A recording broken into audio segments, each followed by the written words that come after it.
Majestade, Your Majesties, Excellencies, ladies and gentlemen, I thank the government and people of Spain for their warm welcome for us here in Sevilla for this important conference.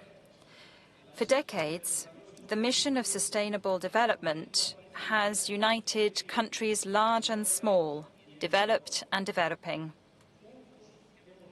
Together, we achieved progress, reducing global poverty and hunger, saving lives with stronger healthcare systems, getting more children into school, expanding opportunities for women and girls,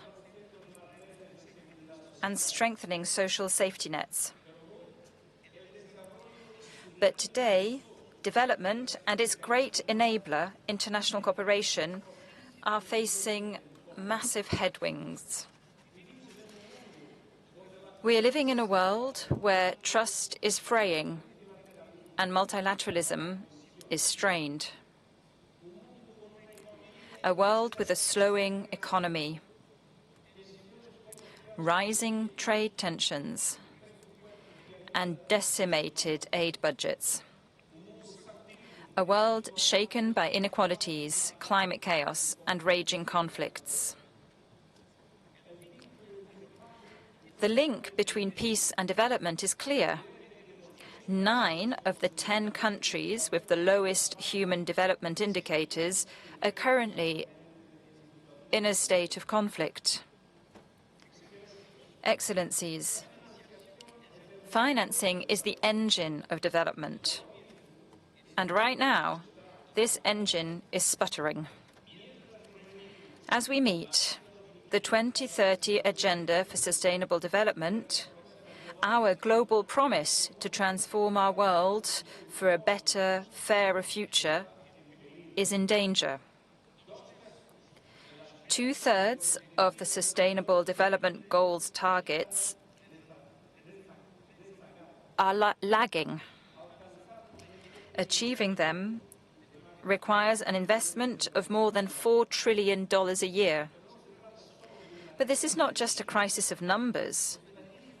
It's a crisis of people, of families going hungry, of children going unvaccinated, of girls forced to drop out of school.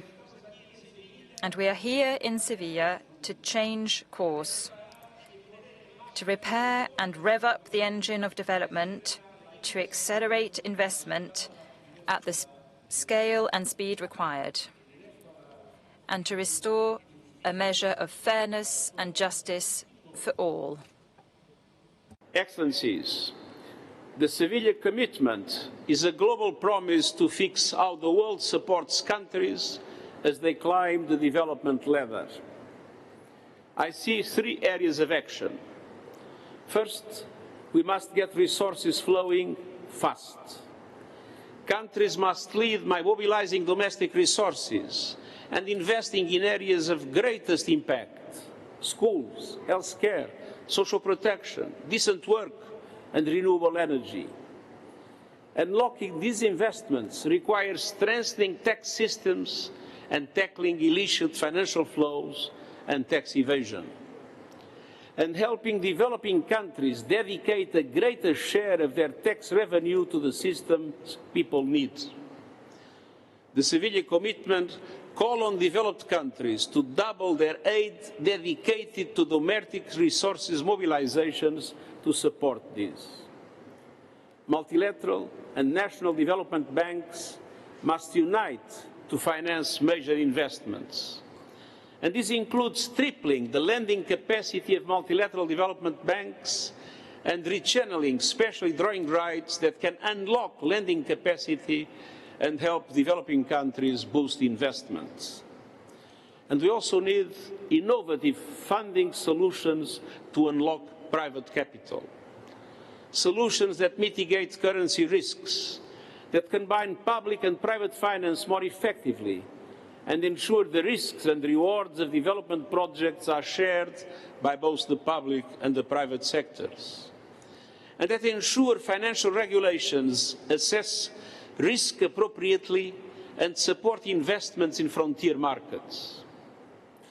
Second, we must fix the global debt system, which is unsustainable, unfair, and unaffordable.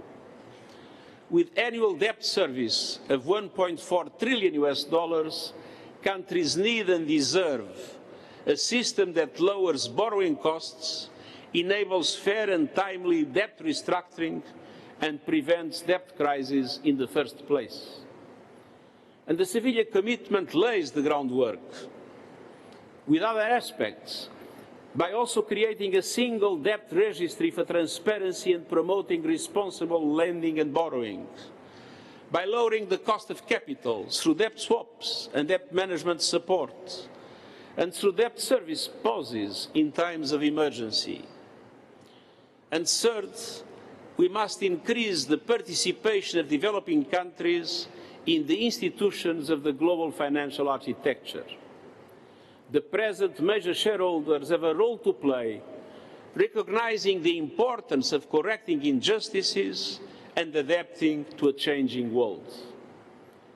A new borrowers' forum will give voice to borrowers for fairer debt resolution and fairer debt resolution, and to foster transparency, shared learning, and coordinated debt action. And we need a fairer global tax system shaped by all, not just by a few. Excellencies, ladies and gentlemen, this conference is not about charity. It is about restoring justice and to facilitate the ability of all people to live in dignity. This conference is not about money. It is about investments in the future that we wish to build together. Thank you all for being a part of this important and ambitious effort.